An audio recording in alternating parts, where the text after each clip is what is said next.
Before 9/11, I used to offer various organizations like churches and universities a presentation on Islam. I got an invitation about once every 3 months. After 9/11, I was literally besieged with invitations. Islam was in the spotlight.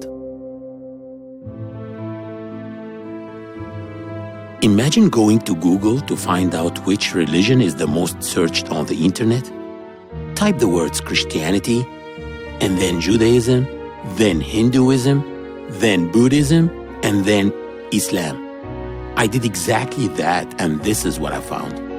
I found that surprisingly, the searches on the word Islam were exactly double the sum of the searches for all other 4 major religions.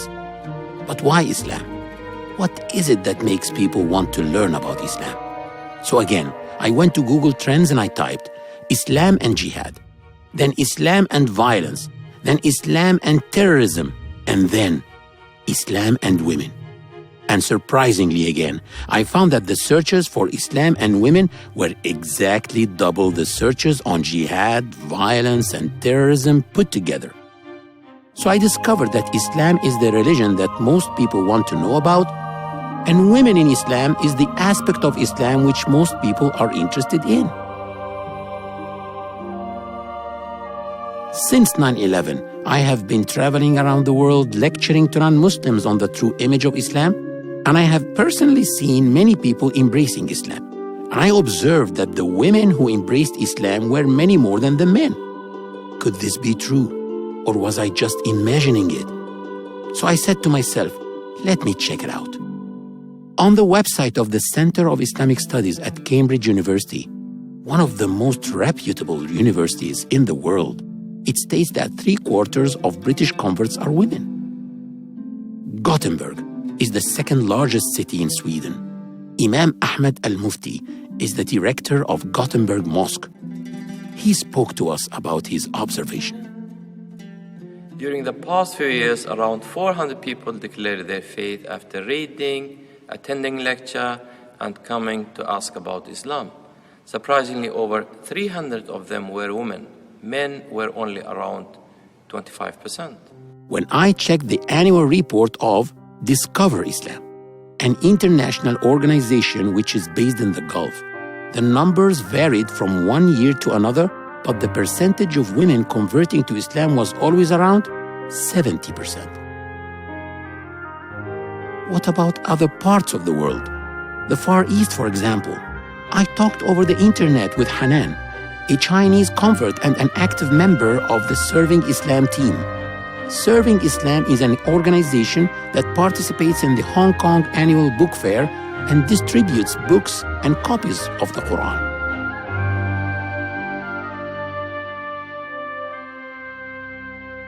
In the year 2009 to 2010, for example, over 100 people have embraced Islam, and 97% of those were women. And ever since, we have been witnessing sisters coming into Islam every week, and women were always the winners.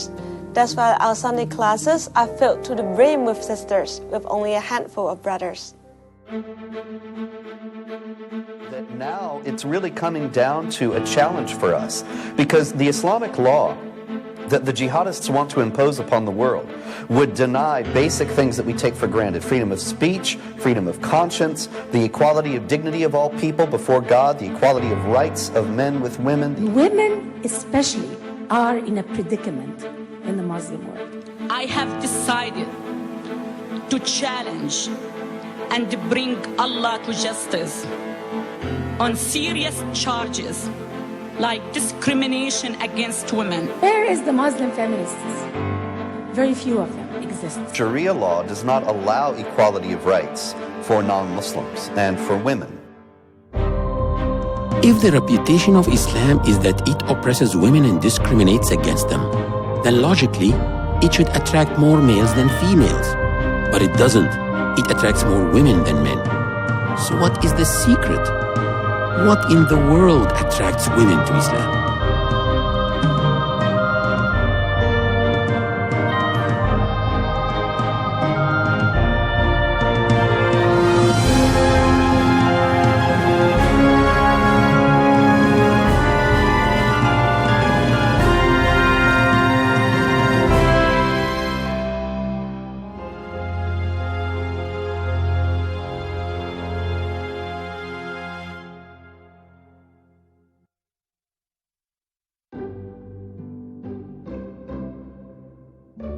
My first interviewee was in Belgium. Unfortunately, I traveled all that way only to be told when I got there that the lady in question had changed her mind. She didn't want to go on camera anymore. We were desperate and set out to find someone to take her place. Finally, we found Aziza, a mixed-race young lady whose father is Flemish and mother Congolese. I asked her about her story. Once she got started, it was as if she knew all my questions in advance. Aziza is someone whom, when she speaks, you wish she would just go on forever. I started looking for God, but at the age of 17, unfortunately, I lost my mother. I was obliged as a Catholic daughter to go to church. I had something like difficulties to believe what church claimed, calling Trinity, God, His Son, Jesus, and the Holy Spirit. So afterwards I started reading books, all the books, most of them, and to be honest, the Quran too. But reading Quran is very difficult and quite mysterious. But a few words were very, enlightened me, were very strong, like the compassionate that mostly came back in that book. Even if I could not immediately associate with it, but it felt that I need to follow a path.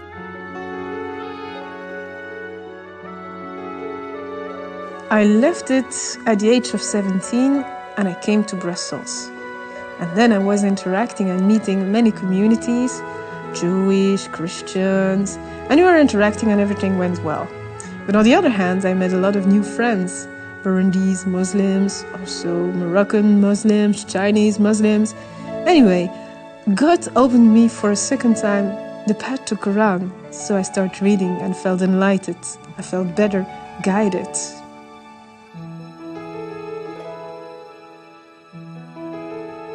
Why did I lose my mother at the age of 17?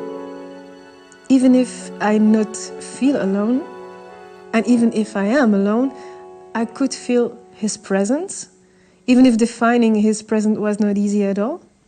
So when I was in Brussels, I had the luck to be taken under the wing of a Moroccan mother, Fatima, and she really showed me the real values of Islam by taking care of me as I was her own daughter. She showed me by love, by acts, what Islamic values and ethic means. Really, I was lucky. So afterwards, I started studying Arabic at the mosque. And there my professor, a Tunisian professor, Mahmoud, explained me or opened me at least the way to find more information on Islam in a very, very broad sense. So he pushed me to go to the library. And instead of giving or teaching us the rules, grammatical rules, he opened the door and said, go to the library, try to find out what it means. So he opened me the real path to the Islamic education. But on the other hand, I was still living in my context in Belgium with a Catholic father who really imposed me still going to church. And I started wondering if this was the way I need to follow.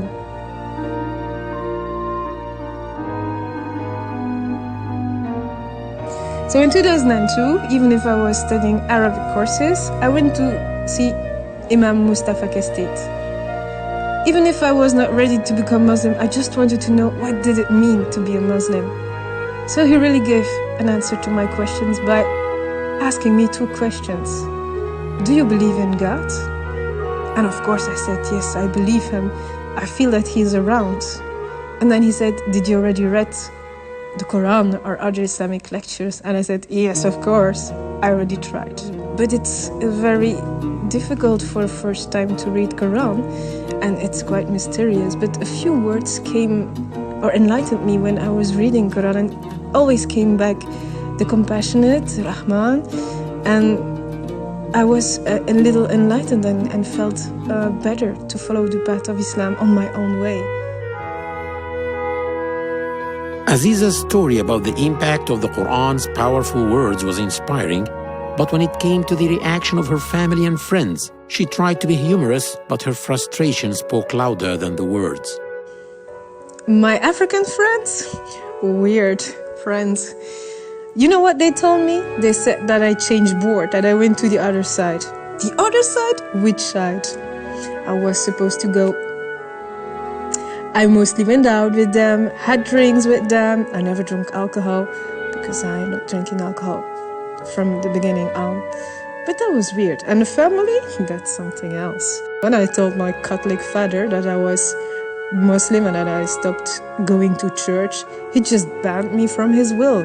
He said he didn't want me anymore to be his daughter. And I told him, okay, I'm not your daughter then anymore. So take your will and leave me alone. So it took me 7 years to convince him that I'm just his daughter, Aziza Maria Brakeveld, the daughter that he made.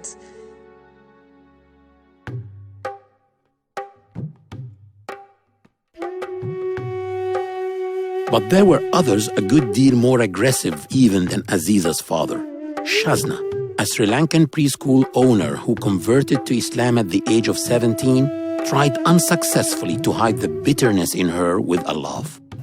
When I embraced Islam and I started to recite the Quran in my room, at my home. So my dad said it and he got angry. Once he kicked me and started to scold me. And once he said, if you are a Muslim, this is a Roman Catholic family, if you want to be a Muslim continuously, you go out. At that time, I think the time is midnight, 3 o'clock. My father kicked me out.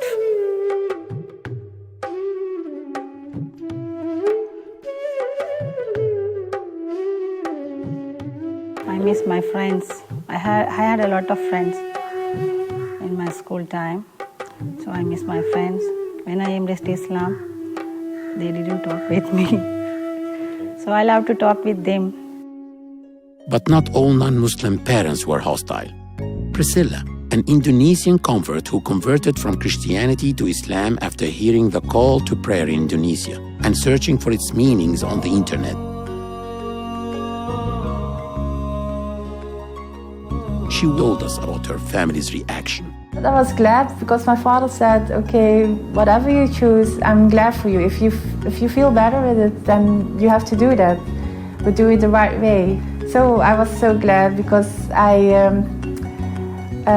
knew another sister, she had problems with her parents, but my parents were very supportive. Priscilla's case was too good to be true, so I asked Amber the same question. Amber is a school teacher from Connecticut in the United States who became Muslim after 9/11 while working in New York. My family accepted me after I converted to Islam. They saw that it made me happy. They saw that it was something that was improving me, not the opposite. They did have some reservations, of course, as anyone would, because they were afraid. They knew a lot of stereotypes from the media about Islam, and they thought this might be something that would happen to me, that I would, not socialize with people that I used to know, that I might dress differently, totally different than them, that things would be totally different. When they realized it wasn't, then they were able to accept me. After I wore hijab, it was again difficult for them because it set me apart. But then it was a process. It took time for them to again realize that it wasn't something that would set me apart. It was just something that was part of my religious and spiritual journey. One of the most interesting people I met was Elizabeth, a German girl who came to work in a hotel in Hurghada, an Egyptian resort on the Red Sea, 5 years ago. She worked in the beach and pool animation team. I visited her in her own after-school project where she told me her story. There was this one day that changed my life, actually. I went with a group of tourists into the bazaar area, and there was a man, it was Friday, and a man closed his shop just in front of us. And he said that he's going now to the Friday prayer.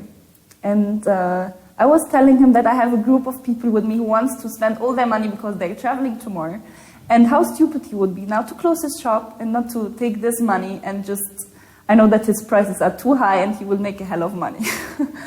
So how come you just close your shop now? He told me, no, I'm a Muslim, it's my duty to pray on Friday. And it made me really think, because when it comes to money, we are all weak. And when it comes to important things in life, I think we all have our family, the first important, and then almost after that it's money. So I know that this man is living from that, and how come he prefers to pray, and I called it kissing his carpet, than taking our money? And that I was thinking a lot about that.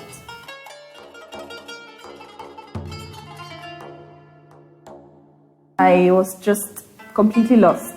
Everything I used to believe in was changing. I was really asking basic questions about me, my life, my family, what I want in my life, why I'm here. It was time to actually open the Quran and read the Quran. And I was washing for half an hour before I opened the first time the Quran. I don't know why. I read in the other book about the Prophet's life that you have to wash before you read the Quran. And I kept on washing, and I had a shower. And I washed again my hands. And I was really scared to touch this book because I felt I have to respect the other religion. I don't want to be disrespecting to them. And I just opened it, and I started to read in Surah Al-Baqarah. I just finished it to the half, and I converted to Islam.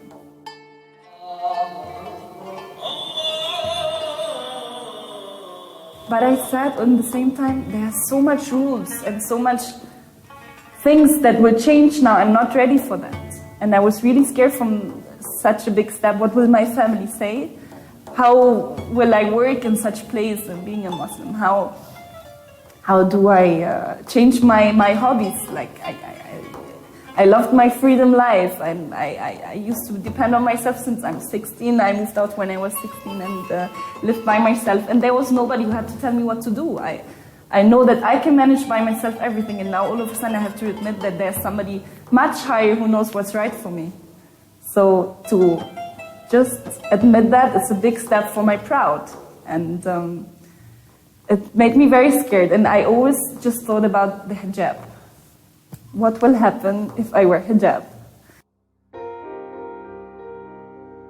Then out of the blue, Elizabeth told me that she had also been a model, advertising Brazilian swimsuits, and spoke about how advertisers treated her as an object. I was a model when I was 15. I wasn't very professional, but you saw me in some cover shoots or in some catwalk shows. I was presenting once the beachwear of Brazilian beachwear. And I remember this day that they told me, oh, you got on some weight. We cannot use you for the next shooting. And I just felt ashamed. I felt, what's the right to speak about my body like that? I'm a personality. I'm just not a product. And I feel that even in the commercials and everywhere, they say sex sells. And they use actually this as an instrument just to sell their product. I don't want to be used as an object. And before I was even veiled, I just covered up my body because I felt the eyes of men. I felt they eat me because I felt I was pretty, and they're really eating me when I'm wearing the bikini at the beach. And I wanted to wear long sleeve, and I started to go even in the pool wearing a t-shirt because I really felt ashamed of how they look at me and just feel, wow, oh la la, like, who's that girl? I don't want to be in any eyes of any man, just like that he's saying something like that and that I'm an object to them. So Sex sells. It was not only Elizabeth who felt the hungry eyes of men eating her body. Priscilla felt the same and tried to explain about her need for more respect from men. And also at my work, because I work in a restaurant, in a hotel, and sometimes men are looking at me, but I don't feel comfortable at all. And I started to change my style of clothes, to wear a scarf to cover this area. So that was a step closer to hijab, so I did it step by step. In the past, men looked at me like I was an object. And I didn't want them to look at me like I was a piece of meat. But that they respect me more. Feminists worldwide struggle hard against the objectification of women. Their studies have found that audiences in the West are exposed to over 2,000 ads a day, on TV, in newspapers, on street billboards, all over the place. Ads sell more than just products. They sell values and images of success. They tell us how to be popular, loved, and attractive. They tell us who we should be. The sex object in advertising is a mannequin. Conventional beauty is her only attribute. She is thin, tall, young, long-legged. Most women don't look like that, but they are constantly trying hard to emulate it so as to be loved and desired. The more a woman looks like an advertising star, the more she is accepted in society. Ads like these reduce women to objects, and their sexual content is pornographic. This negatively affects the image of a woman. A few years ago, the research of Susan Fiske, professor of psychology at Princeton University, was all over the news. She proved that when men view images of highly sexualized women, the brain areas associated with handling mechanical tools light up. The media does not only shape people's perceptions of women, but also of Islam. Professor Rasha El-Dessouki, a Muslim scholar in Al-Azhar University in Cairo and an activist for more than 30 years in the United States, spoke about the media's political agenda. Unfortunately, Islam has suffered from bad media all over the world. I have studied about 58 novels that speak about Islam and Muslims, and it does give a very bad image of Islam. The reason is all these political events that happen around the world are connected to the media. Whenever there is a very hot issue, whenever there is a fight over something, whenever there is a new revolution, you find that the media intensifies against the Muslims. And all the old images that we have seen by Orientalists in the 16th century, things that have to do with the Crusades, things that have to do with wars between Muslims and non-Muslims, they bring all these up again, conjure them up in the memory of the viewer in order to bash Islam and make it look bad. So what we advise is that people seek the sources of Islam and talk to Muslim people and not think that the media is the only source about Islam and Muslims. Dr. Layla Ahmed, a professor in the Divinity School at Harvard University, met with us and also spoke about the media. The idea that Islam oppresses women became just a normal view expressed in the media and so on, even though there was no ground to it. Historically, there's no evidence for this. It was just a prejudice that was being repeated by the media. And many Muslim women felt offended by this, and they wanted to make clear to whoever they were speaking with or wherever they were out in the streets that they were Muslim and they stood by it and did not accept the prejudices. It always disappoints me when I watch the media and I see more falsity than truth about Islam. There's many experts about Islam, but they're not always Muslims themselves. They're people who get information from places that seems to be something other than what most Muslims understand. And I always find that the media will latch on to anything bad someone that happens to be Muslim does. While there are so many millions of Muslims out in the world that are doing great things, great projects, great initiatives, but they're never mentioned.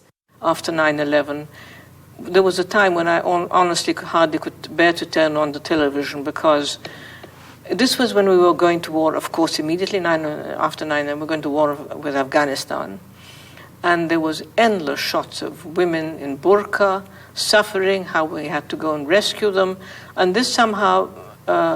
this was Islamic oppression of women. The burqa was a sign of that. And by extension, any kind of head covering was seen as Islamic oppression. And that became the prevailing narrative in America for a few months. It was really quite distressing. So it was very much a media issue and a political issue. But it was presented as women's oppression in Islam, and therefore Islam was just terribly oppressive. And that extended, and that was partly why I'm sure women were attacked. Young American women wearing hijab suffered the consequences of this media representation.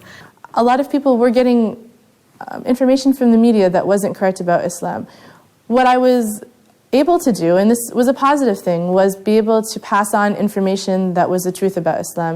People who were wondering about it, people who didn't know anything about it, when they found out I was Muslim, they would ask me questions, and I was able to tell them what a great thing Islam is, what it meant to me, how it inspired me. And this was a positive thing that I was able to find after I converted. Even though initially I was very scared, I was afraid people would sort of turn away from me and not listen to me. But I actually found there's many people that are open to hearing what you have to say. They're actually curious. They just don't have anyone to ask. In Belgium, I received information that we could meet a non-Muslim by the name of Harmony, whose brother converted to Islam 8 years ago. When it happened, Harmony said to herself, if my brother can become a Muslim, what the media say about Islam can't be true. So she enrolled at the University of Leuven to learn more about the religion. This is what she had to say. Islamophobes hurt the Islam in a way, but on the other side they make publicity because of their bad behavior and their hurtful sayings. People will start to investigate by themselves, so they will go and look about the Islam. And so actually Islamophobes make publicity. Maybe it's not intentional, but they do it. But yeah, they hurt some people in a way. People had a lot of questions, and so they actually started to research Islam. They wanted to know more about it. So even though the media was portraying a negative image, people wanted to know if it was true or not. So a lot of people did go out and find the real answers. And so in an ironic way, it was good publicity for Islam, even though what the media was portraying was bad. The number of converts increased significantly after 9/11. At the mosque I used to go to in North Virginia, I used to witness 1 to 2 people declaring their faith every week before 9/11. But the month after, I witnessed a case of conversion every day, and some days 2 or more. This wasn't because of 9/11, of course, but rather because of the demonization of Muslims in the media and the continuous defamation of Islam by Islamophobes, which made many people more curious to learn about it. A personal question. Yes. Do you think one day you may become Muslim or Christian or stay as an atheist? Just what do you think? In my opinion, I think that I would probably convert to Islam. But I know it's going to be very hard because people here in Europe don't have a good image of Islam. Certainly if a Belgian person converts itself. But I think that Islam is one of the most beautiful beliefs, and I really believe that what is written down, it is the truth. So yes, I think I may one day convert to Islam. Next door to Belgium, we met Pauline, a Dutch pediatrician who spoke to us what made her embrace Islam. When I was 21 years old, I was in the middle of my medical studies. I came to my attention that when I watched the news and it talked about Islam or Muslims, that all of the news, or predominantly all of the news, is negative. Especially when it comes to women, it's always very negative. Something about women not being able to go to school in Afghanistan, about women getting acid thrown in their faces in Pakistan, a lot of bad things. And also in the climate that what was going on at that time in Western Europe where I lived, it was very anti-Islamic to my feeling. And I just followed the media and just believed everything they said, and I had a very negative idea about Islam.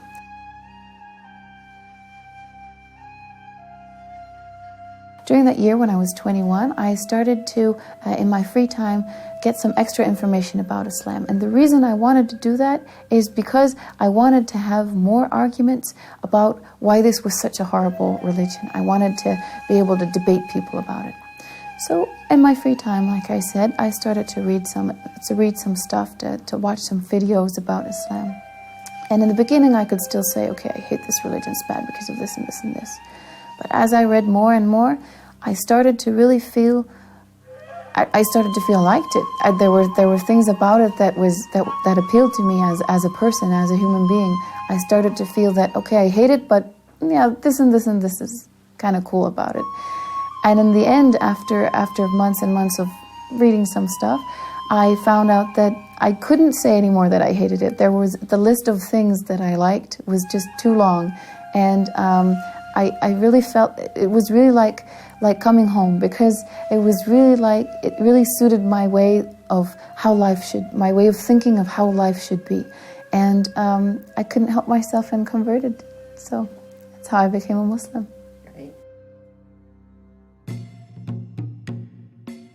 Elisa, a half Venezuelan, half Chinese lingerie designer whom I met in Hong Kong, spoke to me from her heart. One day, suddenly at night, everything turns around on me, and I feel like emptiness, and I feel questioning myself, so many questions, like, what am I doing in this world? What is this life for? And I feel like confused, and then I start to think like, I think there is something that I have to do in this life. So I start to wonder if I need to talk with someone, but I feel like in this world no one is going to help me. And then I think, no, I think there is a God. So I was like, how can I find God? Where is God? I want to talk with God.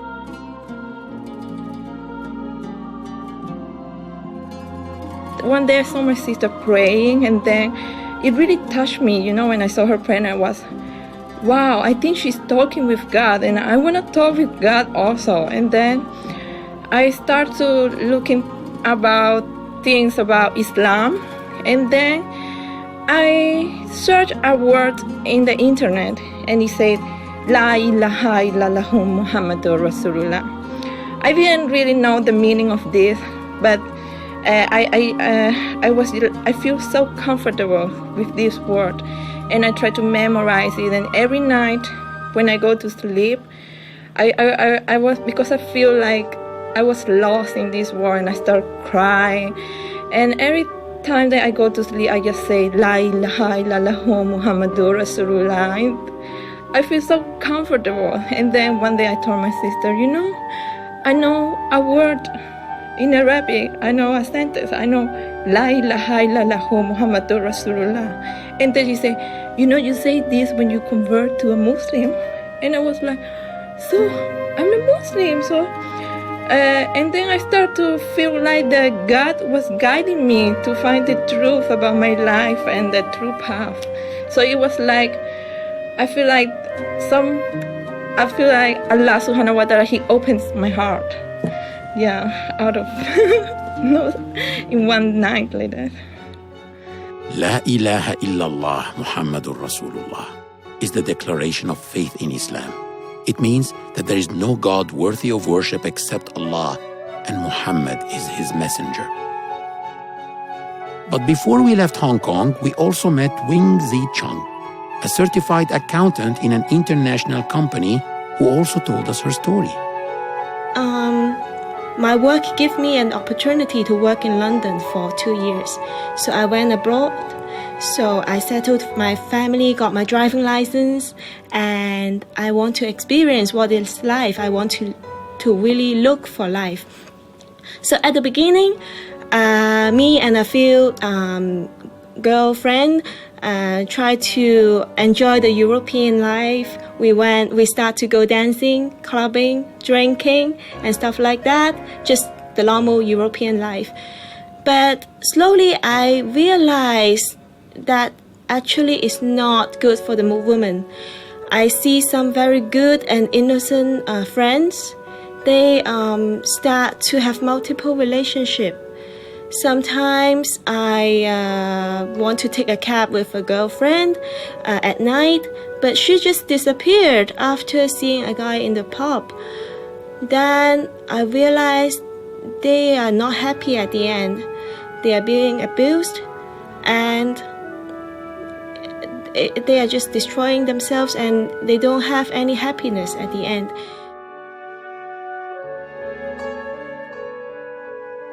I start to think this European or Western lifestyle that we always feel superior, but I cannot find an answer within that. I took a flight to Florida, and I spent 7 days fishing by the pier, and I start to look for religion with the Bible on my left hand, and Fortress of the Muslim is a prayer book on my right hand. So my religious journey started. So after half year of reading, I kind of confirm Islam is the truth. It really fitting to my values. So then I embrace Islam. Back to Elissa. I asked her how she came to the decision to wear the hijab. When I started to work, I was really scared about it, wearing the hijab, and when everybody's looking at you so normal and suddenly you are with a hair covering. But then I meet a teacher, and my teacher gave me a really good concept about God. If you believe in God, if you believe in Allah, He will make it easy for you. And I was, yes. I started to get this concept, but still I was not that brave enough. And then one night, I got the Quran and I say, oh Allah subhanahu wa ta'ala, I need to be better Muslim, and I will follow you no matter what you will tell me this night, what I have to do. And I just opened the Quran, and there was the ayah that Allah subhanahu wa ta'ala was telling the Prophet Muhammad sallallahu alaihi wasallam to tell women to cover themselves. And I just started crying. I was, oh, mashallah, I cannot deny this message from Allah. And then the next day when I went to work, I talked with my supervisor, and then I said, I'm not Muslim, and I was not devoted at all, but slowly I understand the true meaning of my life, and I really want to go to work with wearing my headscarf. And then she said, yes, it's okay, do it. And then I start wearing my scarf, and I see a huge difference. I was scared how people would look at me, but when the women of my office, they look at me, they were like, oh, why are you wearing a headscarf? And then I said, because I'm a Muslim, and I can talk to them about Islam, and there was the most happy part of me in my job, that I can talk about Islam. And when I approached some of the male colleagues, the way how they looked at me was more respectful than before. And that is when I feel like, okay, this is what I call the honor of a woman. The West has many concepts about that. They don't understand that it's not just a piece of cloth that one puts on their head. It is a sign of, it's a badge of honor. We consider that it is because women are so special, that they are not just a physical object, they are not just sex objects. Wearing the cover is a sign of obedience to Allah. Nobody has told her to put this cover on. It comes out of free will and out of deep conviction that she wants to obey Allah on this side. Now, some people tell me that when we wear the cover, we become more self-confident. Surely, because the man does not look at her as just a sex object or as a body, but he would like to speak to her, understand how she thinks, how she behaves. From time immemorial, men have been using women as tools of enjoyment. When a man is depressed, he goes out to have some fresh air and goes to a shopping center or mall. He buys a cold drink and sits outside or by the window to watch women, not men. After a couple of hours, he feels good and he goes home. When Islam tells women to wear the hijab, it is saying, enough is enough. Women, cover up. You're not for public use. Do not let them use you like that. It also gives me freedom that I can respect myself as a woman. I don't need to wear for you, man. I wear for myself. I wear for my husband. I don't need to please you because I need this job. Islam actually gives me a right to wear proper clothing, and I'm not forced to do it. In the beginning, I wore a hijab when I prayed. It started to bug me a little bit that I would wear the hijab while praying and then take it off and go outside. I started to feel that Allah, or God, as we say Allah, sees me always, not just when I'm praying. So if I go outside, He's also there and He's also watching me. It's not just a thing when you're praying. So I decided about half a year after I converted to start wearing the hijab. And ever since, I've been wearing it, never took it off. What about the women who do not wear the head cover or scarf? Should we look down on them? Absolutely not. They are just as respected, as dignified as all the other sisters or women in Islam.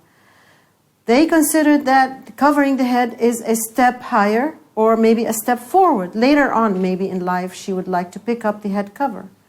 But when she understands more about it, nobody forces anybody to wear the head cover.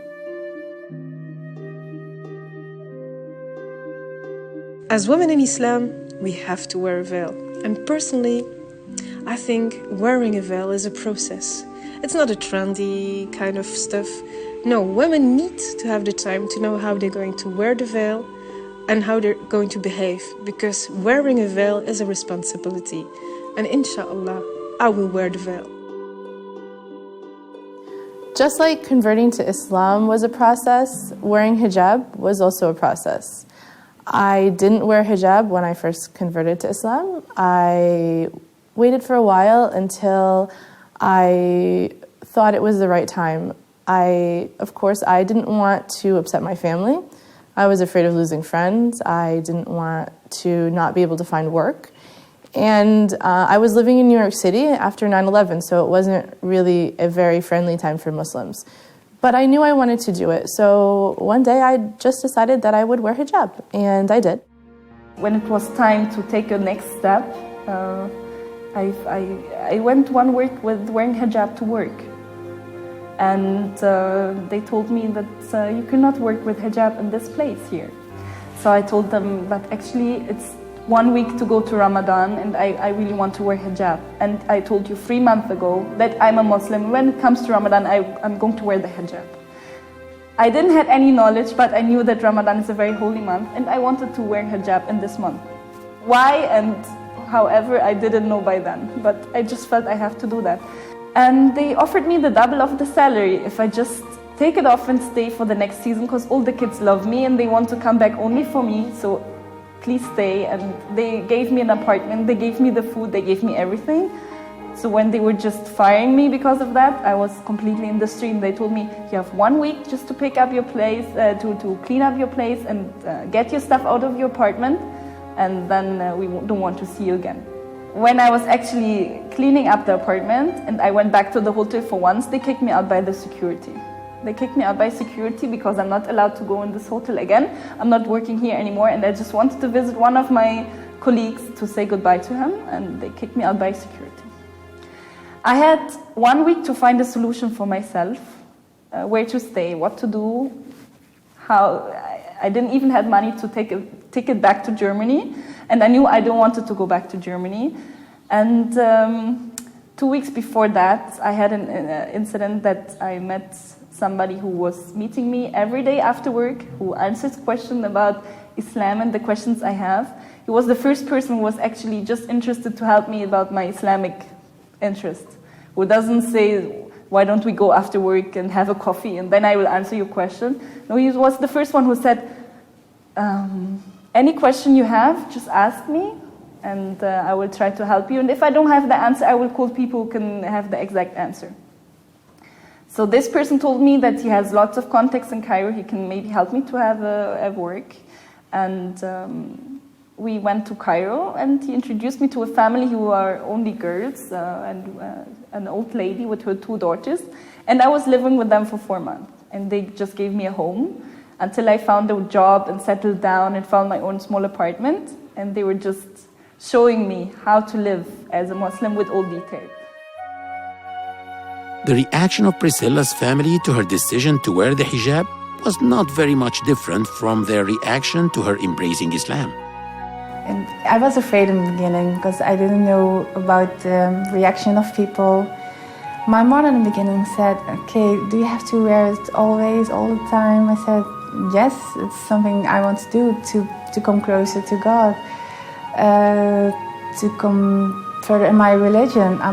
My father said, yeah, why don't you let her? Because that's her choice. So if she wants to do that, then we have to be supportive. My family accepted it. It took a long time, probably another couple years for them to accept that, because it was something that they felt set me apart from them, that it made me look different than them. Like I wasn't part of the family because I look so different. And that was hard for them. It took a long time for them, like I said, a couple years to accept that change. But now sometimes my mom even buys me scarves, and she'll put my picture, even with me wearing hijab, in our family Christmas card photos that they send out to all their friends. And so at this point, they've accepted me the way I am, and they realize that Islam makes me happy, and wearing hijab for me is part of Islam.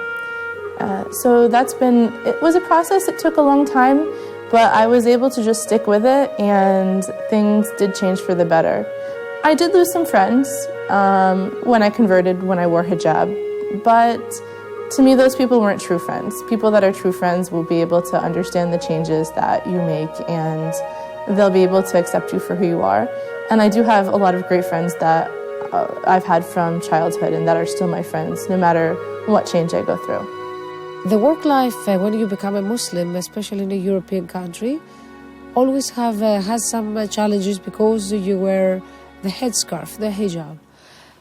Sometimes I had to leave my work on the side and start answering questions about the hijab. I say, okay, can we finish our work first and talk about the headscarf after? Because I'm very busy and I have to go. They always pay attention to the outfit. And this is very humiliating for women generally in the world, not only for Muslim women. It's very, very nasty when I see this coming from women.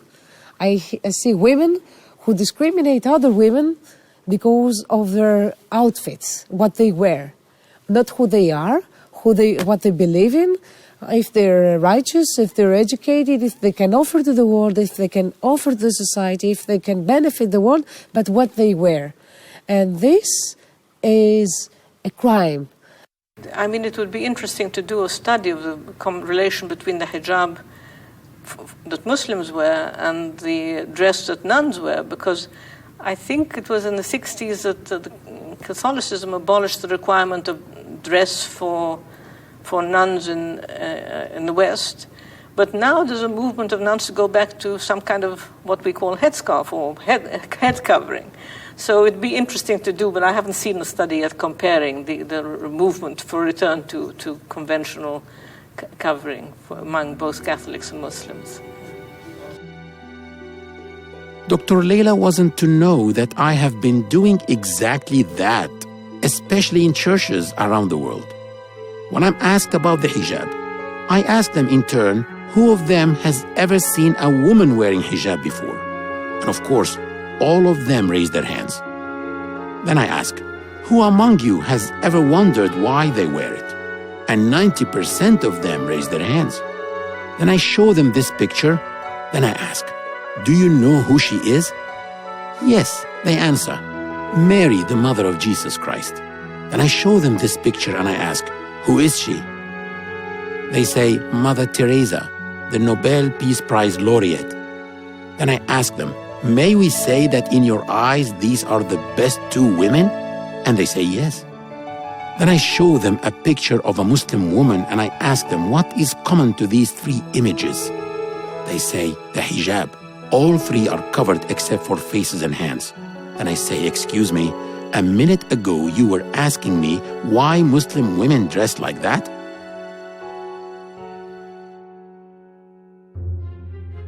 But some Muslim women do not only cover their hair. There are those who also cover their faces wearing what's known as niqab or sometimes burqa. I met one of them, Naima, a British convert of whom the British newspaper The Daily Telegraph wrote, that Muslim woman could be happier than you. She is also the chief editor of Sisters magazine, as well as a prize-winning author of many books, including the popular From My Sister's Lips. She told me that when she was still searching, she went to an evangelical Christian church, attended the ceremony, and then wanted to know more. I went back to the back where they were taking people who had said that they accept Jesus Christ as their Savior, and I said, I want to know how I can know this is the truth. What's the proof? And she said to me, you just have to believe. You just have to believe. And I said, well, I can't do that. I need something more than just blind faith. So I left that, went to university, and my first encounter with Islam that I became aware of was when I came to Egypt. And interestingly enough, it was actually seeing women wearing hijab that made me very, very, very upset. I disapproved of it 100%. Consider myself a feminist, cosmopolitan feminist, and the sight of these women covering themselves, I felt sorry for them. I thought, why do their men make them wear this? What's this all about? And then one day, we went to a festival, and there was a lady there. She was wearing a hijab, and she was very, very beautiful, mashallah. She had one of those faces which radiated light. She was a very lovely lady, and I thought, no, I'm going to ask her. I'm not going to assume. I'm going to ask her why she wears that thing on her head. So I said to her, "You are so beautiful. Why? Why do you cover yourself?" And she smiled at me and she said, "Because I want to be judged for what I say and what I do, not what I look like." And for me, I'd never, ever heard that idea, ever in my life. And it made me really start thinking about my lifestyle, my ideas, my values. And I thought to myself, when I saw these women, I saw them as weak. But now when she says that to me, when she says that she doesn't need male attention, she doesn't need male approval, I think maybe I'm the one who's weak and she's the one who's strong. And I wonder whether I could be as strong as that. So when I went back to England, I got a copy of the Quran and I started reading it. And I said to myself, I'm going to read the Bible and I'm going to read the Quran because maybe now is the time in my life that I need to make a choice for my spiritual side, which I had been ignoring all this time.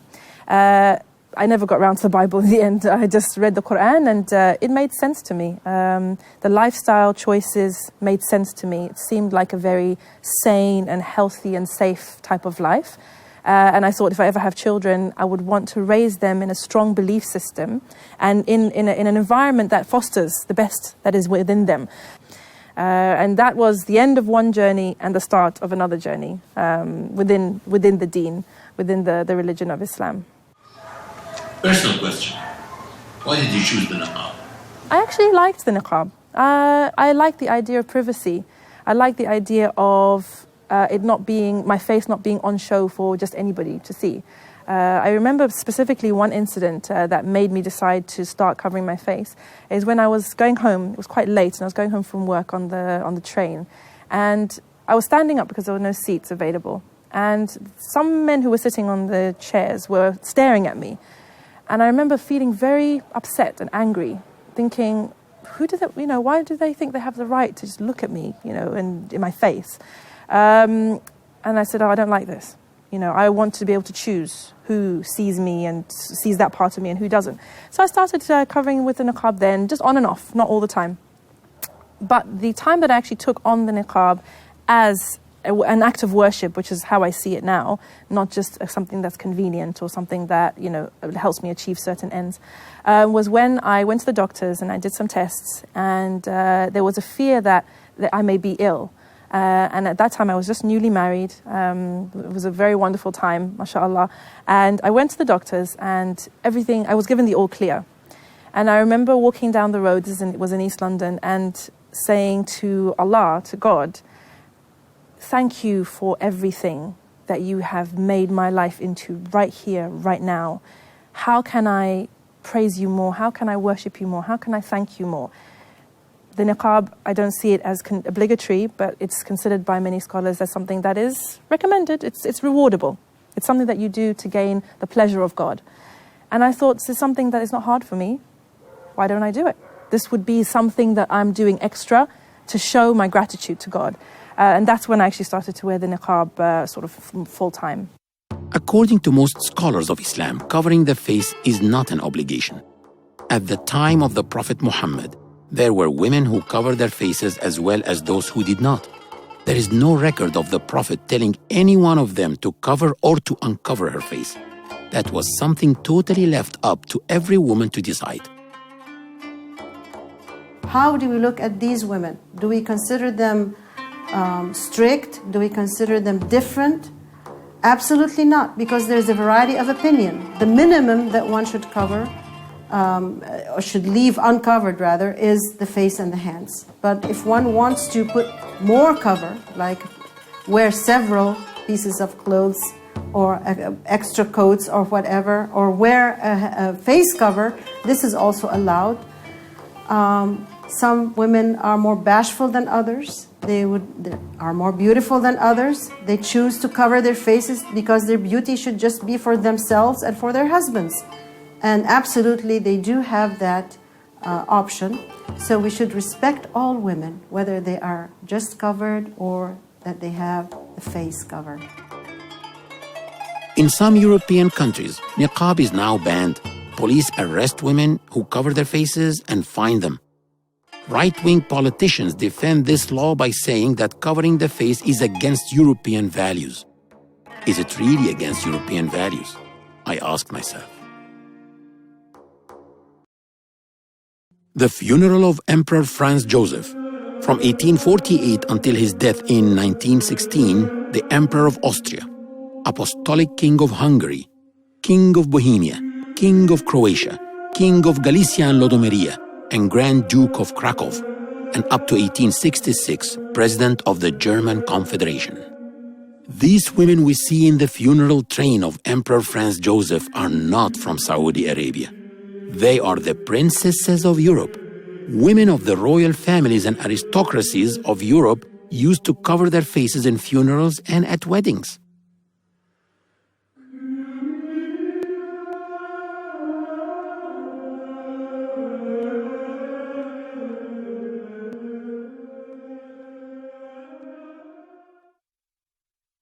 The media needs symbols. It needs symbols of oppression. It needs symbols of backwardness. And it's chosen niqab as its symbol of oppression and backwardness and call to gender rights and things like this. So in terms of the media, there's not really much that one can do to tackle the media, except for trying as much as possible to put positive images of women in niqab out there.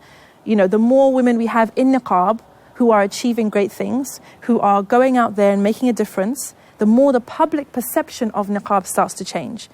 It upsets me when people see the niqab as something that holds women back. I don't believe that. Yes, there are restrictions and there are things that are more difficult for you, but it depends on who you are as a person. Because if you are hardworking, if you are determined, if you believe in yourself, if you have great ideas, if you're a people person, the niqab makes no difference, because people will get over that by the force of your personality. I believe that because that's been my experience. Within my work, I've gone into schools, I've lectured in university halls, I've been on television, on radio, etc., talking about other things, not only the niqab. And at the end of the day, if you're an intelligent woman, you're intelligent whether your face is showing or not. If you're funny whether your face is covered or not. If you're kind whether your face is covered or not. And it's up to society to be open to receiving what women in niqab have to offer, and it's also up to women in niqab to go out there and make a space for themselves and make that space where they can contribute to society. Dr. Leila Ahmed's famous book, A Quiet Revolution, explored the phenomenon of the spread of hijab in the US. But to study this phenomenon, she had to study it in Egypt first. The idea that Islam oppressed women and therefore you needed imperialists to liberate Muslim women was a British imperial idea. It developed in the 19th century, late 19th century, when and it was very strong in Egypt, but also in India. And of course, the imperialists believed not only Islam, they believed Hinduism, and anything that was not British and white was oppressive to women. So they justified their reasons for ruling in these places and for retaining power and refusing to give the local people power was that their way of life, their religion was superior and Islam was inferior. In the late 19th century, when the British began to propound the idea that the sign of Islamic inferiority was the hijab, in fact, Christians, Jews, and Muslims in Cairo all wore some form of head covering. So Qasim Amin published a book in 1899. He studied in Europe, by the way. He was an Egyptian lawyer who studied in France and was very close to the French, and in Egypt he was close to the British rulers. And he wrote a book calling for the end of hijab and for women's unveiling. because he argued that this was necessary for the progress of the nation, not just for the women, but the progress of the nation. And this became something widely accepted by the ruling classes of Egypt. And that was why, historically, why people like me and my mother never wore hijab, because we were the products of an era which inherited the British belief that hijab was a sign of Muslim inferiority and therefore we don't need to wear it. When I began to think about the question in the mid-1990s, the hijab was very rare still in America. I had no students who wore hijab back then. So at that point I began to ask myself, so why are they wearing hijab in America? You know, I didn't wear it in Egypt 50 years ago. It doesn't mean we gave up Islam, but why is it becoming now important? And in order to answer that question of why women in Cambridge, Massachusetts, in the United States were wearing hijab, I found myself I had to go back and study Egypt, because Egypt was the source of the spread of the wearing of the hijab in the second half of the 20th century. And again, let me speak personally, I began by assuming that the fact that they were wearing it was something anti-feminist, something patriarchal. They were accepting some patriarchal way of thinking about women. And I began by thinking, well, it must be some kind of fundamentalist, anti-Western Islam. That was my starting point. And you can see how my own assumptions were marked by my own heritage, growing up in Egypt in the era when colonial ideas of the inferiority of Islam or the backwardness of velo were normal. I grew up in that world, and many people of my generation some people are very angry at women wearing hijab today. And I started not by being angry, but by being baffled. And I wanted to answer, what does it mean? Are they fundamentalists? Are they anti-feminists? What is it? I found that there were lots of reasons, practical reasons.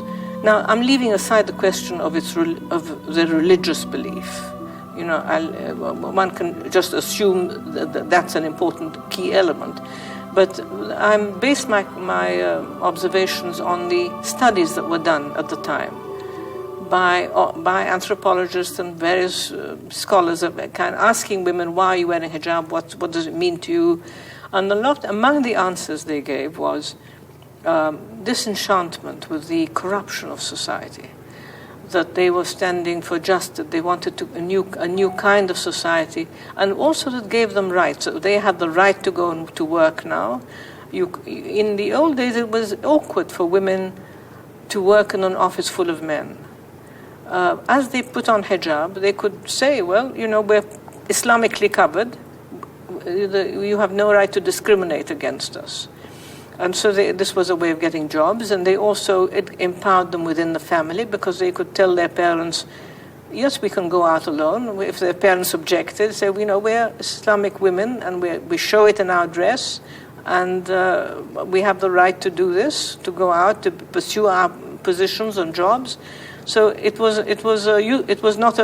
did not lead to their oppression.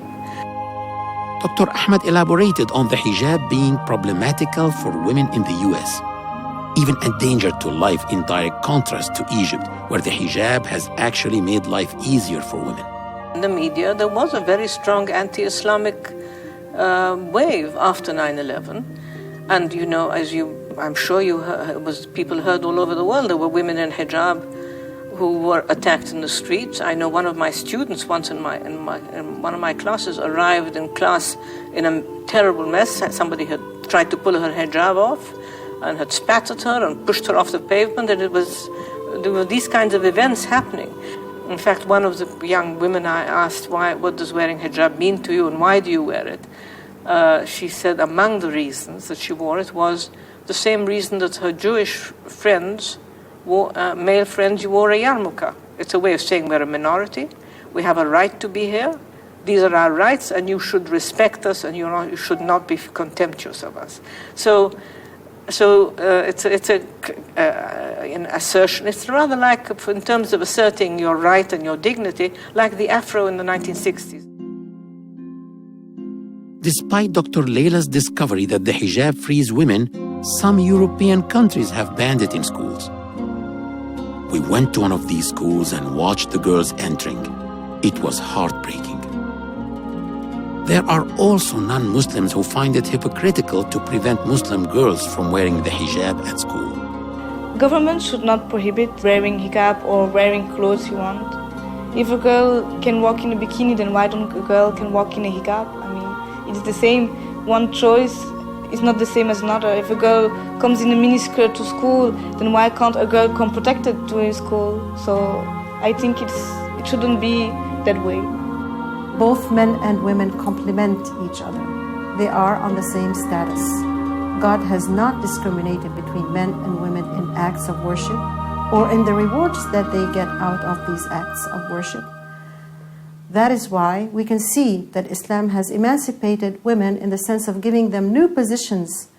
As before Islam, there was no liberation in that sense. So we have, for example, a lady called Ashifa bint Abdullah. She used to be the administrator of the souk or the market. And she used to have the job of a policewoman. She would hold people accountable for any cheating that happened in the market, which means that she's almost a judge in this sense. And women held several positions along the line after many years after Islam spread. They were actually also jurors. They would give juridical verdicts, and this happened in Andalusia. Women used to put lanterns at their doors to invite people to come and learn from them. Aisha, peace be upon her, herself was a scholar in her own right, and she used to disseminate the verdicts that the Prophet could not give to women concerning women issues. She was a scholar, and she actually corrected numerous Sahabas about the verdicts that they gave concerning Islam and concerning the rulings of Islam. Well, one of the extraordinary things that I found, having begun by assuming that women who wore hijab were more accepted patriarchy and were not feminist, it was very surprising for me to discover that actually some of the most feminist Muslims of the younger generation in America were women who wore hijab. They were fighting for equal rights, they were fighting against domestic violence, they were very active in all the spheres for women's rights. You know, when I watched the Tahrir Revolution, I saw a lot of women in hijab who were the ones who were calling for rights for women as well as for men. Many of these women that I'm talking about would not call themselves feminist, because feminism has, the word itself has implications about, they're not calling for equal rights in the American sense, in a way. They're calling for equality, equal justice for women. It's quite a complicated idea. I mean, it's not that they just want equality the way secular feminists want equality. There are two different ways of looking at women. There are movements in this world. One of the movements is called secular feminism, and this is basically secular gender feminism. The other one is equity feminism. Gender feminism would like to regard women as a single entity, that they are emasculated, that they are macho, that they can do anything. Maybe that would be contrary to their own natures, but they can do anything. Now, equity feminism is more or less like Islam, and it does cover all the rights that women in Islam would like to have, and that actually women in Islam have been given 1,500 years ago. That is why it is important to look at women as part of a context. This context is the family. So when God Almighty created Adam, He created Eve, and then came the descendants. That is why women are part of a family, their fathers, their mothers, they are sisters, they are daughters. That is why we should not look at them as a single emasculated entity.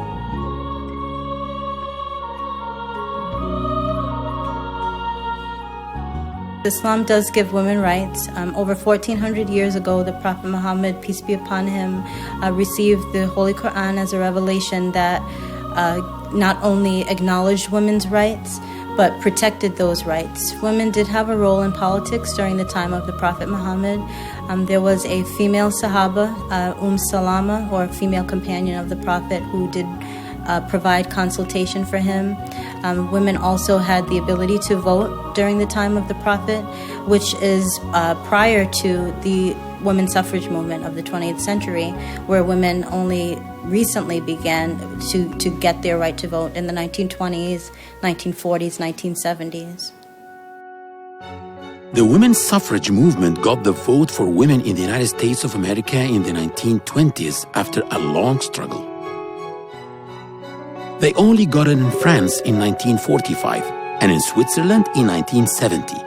That was over 14 centuries after women got it at the time of the Prophet Muhammad, who called upon all men and women and told them that there was an army of 4,000 men marching towards the city of Medina, and asked them to vote, both men and women, whether to go out and face them or to wait in Medina and fight them in the streets of the city. He accepted the decision of the majority even though his opinion was different.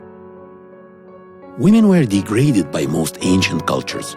The Romans, the Greeks, Persians, Arabs. Arabs actually considered having a female baby a bad omen, and some of them used to bury female babies alive. Then suddenly someone came along to tell women, you are equal with men before God. You are equal with men before the law. That was an incredible paradigm shift. Islam tells women they are equal with men but different. They can do some things better than men, and men can do some things better than them. You complement each other. Me being a Muslim makes me a feminist because I believe in women's rights. And any Muslim man should be, in that definition, he should be a feminist too. There shouldn't be any fear or favor when it comes to granting the rights that Allah has given us. As a Muslim woman, it is particularly important to me that every sector of society has the rights that God has given them. These are literally God-given rights. And there are countries and there are societies where that's not happening. And in those societies, we should be calling for those rights to be given. It doesn't make us feminists necessarily, but it means that we are Muslims who are aware of our rights as Muslims. And when people look at Islam, they often cast Islam, again, you've got that symbol of Islam as the ultimate oppressive religion to women. And people always ask this question, then in that case, why are so many women becoming Muslim? Why are so many women willing to subject themselves to this oppressive religion and subject themselves to this oppressive scarf and all this kind of thing? And very much for those people, it is about changing your lens. Because you see oppression where others see freedom. You see liberation where others see shame. And for anybody who is looking at Islam and wants to know, what is the Islamic take on this? Why is this happening in Muslim communities? Our answer is always, go back to the Quran. Go back to the Quran and go back to the example of the Prophet Muhammad, peace be upon him. For me, I came from a feminist background. I was raised pretty much in a feminist household. And it was the personage of the Prophet Muhammad, peace be upon him, his manner, the way he was with wives, children, companions, anybody else around him. It was his personage more than anything else that made me see the beauty of Islam. Because the way he treated those people around him, let's look at it this way. The Prophet Muhammad, peace be upon him, had no sons, no heirs. His wives, he had children from his first wife, no children after that. This is in a society where girl children were scorned, were buried alive, had no worth whatsoever. And this is not just in Arabian society, and it's not just 1500 years ago. You have societies today where this is still happening, where girls are considered less than boys, where it's a shame to have a girl, where if you have a boy, you're a queen. If you have a girl, nobody speaks to you. This is a reality that's happening in our world today. So at this particular time, God chose to send a messenger who would have no son and heir, who would only have a few children compared to the number of wives that he had. You've got a prophet who used to help his wives in the house. You've got a prophet who used to serve himself. He used to mend his own shoes, who used to say, when he was asked, who do you love from amongst the people? He would say his wife's name before anybody else's name. He was a feminist. If anybody was a feminist, the Prophet Muhammad, peace be upon him, according to my definition, he was the ultimate feminist.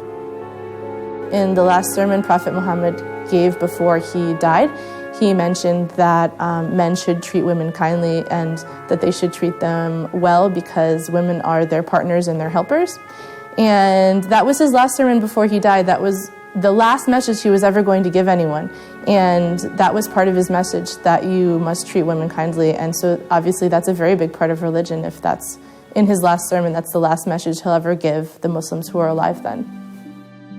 The Prophet Muhammad, peace be upon him, set a standard of helping his wives in the kitchen. Modern Muslim husbands also help their wives in day-to-day lives. Islam has made my marriage and my life with my spouse more peaceful. We can truly love each other because we have standards of what love is. Prior to accepting Islam, I was caught up in the ideals of, what does it mean to have a marriage and what is romance, and, I want to have a romantic relationship, and Islam has made our relationship truer and more solid, more secure. In nearly all the interviews with the 12 converts, there was something they all highlighted as being an attraction to Islam: freedom. Before I became a Muslim, I had a lot of misconceptions about Islam, especially concerning women. I really thought that this was a religion in which women are forced to dress a certain way. They're not allowed to go outside. They're not allowed to learn. They're not allowed to work. They're not allowed to be a human being. This is really what I thought. But after I converted, I found out that all my misconceptions, all the ideas I had about women in Islam were wrong. And I found out that it's liberating.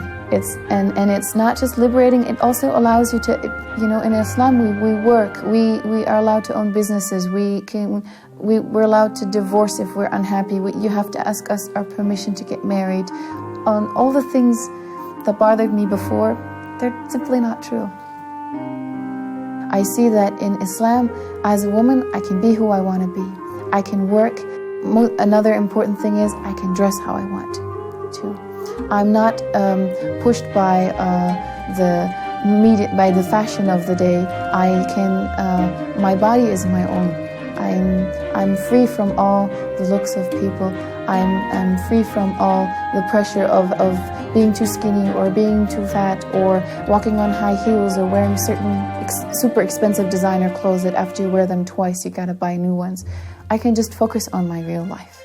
I can focus on my family. I can focus on my work. I can focus on my God. I can focus on myself. I don't have to focus about what everybody else thinks about me. And I think this is one of the things that is so attractive in Islam for women. You are valued for the person you are. You're liberated from having to be an object, having to be something that's only there for being beautiful. You're free to express yourself. You're free to work, to be a mother if you want to be, because you don't have to work. You can. That's another difference. Islam is providing me more liberty, because being a woman in Islam, I can choose if I want to go to work. Being a married woman in Islam, my husband needs to provide for me. I also have the liberty to choose if I stay at home and educate my child or not. And I choose to stay at home and educate my child. I also feel more freedom. In Hong Kong, every woman have to work. Even you are a man, you will think women have to work for the family. But in Islam, actually, man has the responsibility. I can choose to work, and you cannot disallow me to work, but I can choose to work or not. The concept of original sin and the freedom of women, because people had thought that woman was the cause of all evils. She's the one that tempted Adam. She's the one that asked him to eat from the tree. Consequently, all women were evil and they were seducers. But of course, when the concept of original sin was clarified in the Quran, that God had forgiven Adam and Eve, and that Eve did not commit this sin, and that Adam himself had committed it by himself, And both of them were forgiven, so also women were free from this kind of concept that would restrict their freedom. The freedom that I long for is the freedom to worship my Creator and to do what is pleasing to Him. And that for me is freedom. So the fact that I wear the scarf or I wear the niqab, people say I'm unfree. But freedom is in the eye of the beholder. Because when I look at some people, for example, who maybe are involved in unhealthy lifestyles, they consider themselves free. I consider them unfree. So it's very much a matter of perception. And certainly for the Muslim, the freedom that we all are striving for is the freedom to worship God as He deserves to be worshipped and to fulfill our ultimate potential as worshippers of God and as the creation, as His creation. So it's something that elevates you. It takes you above the concerns of this world, above the attitudes and ideas and values of this world, and elevates you to now you're living according to the laws of your Creator. And you are fulfilling the commands of your Creator. Not a man, not an imam, not a community, not a culture, but the Lord of everything. In Islam, freedom equals life. According to the Quran, if a person kills another by accident, he can seek atonement by freeing a slave as the first option. This means that if you take the life of someone by mistake, give freedom to someone deprived of it, since you cannot give life to someone who's dead. God described the Prophet Muhammad in the Quran as a liberator. The Quran says, He releases them from their heavy burdens and the chains that were upon them. During college, I would research it a lot in my free time. I would get Quran verses sent to me in my email from a certain website. And I eventually developed the sort of philosophy of it without actually converting. I held all the beliefs, although I never converted to Islam. I didn't know any Muslims personally in New York, and I didn't know where to find them. But I knew myself to be a Muslim. Amber said something I have heard many converts say. She said that she did not convert to Islam. Islam was inside her. All she had to do was find it. When I met Islam, I understood that this was inside me all the time, and what I did was fulfilling. Yes, I take from outside knowledge, but it was inside. It was like a fire that needed some to light up more.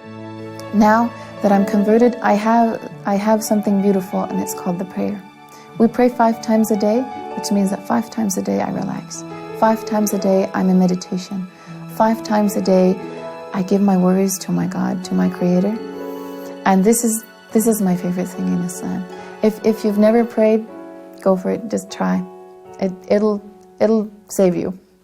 It saved me. What converts always express about liberty being an aspect that attracted them to Islam seems opposite to what a person may see in some Muslim societies which apply their own old cultures and just flavor them with Islam. This does not do justice to Islam. Therefore, if any society or individual oppresses women or discriminates against them, it is against Islam, not because of it.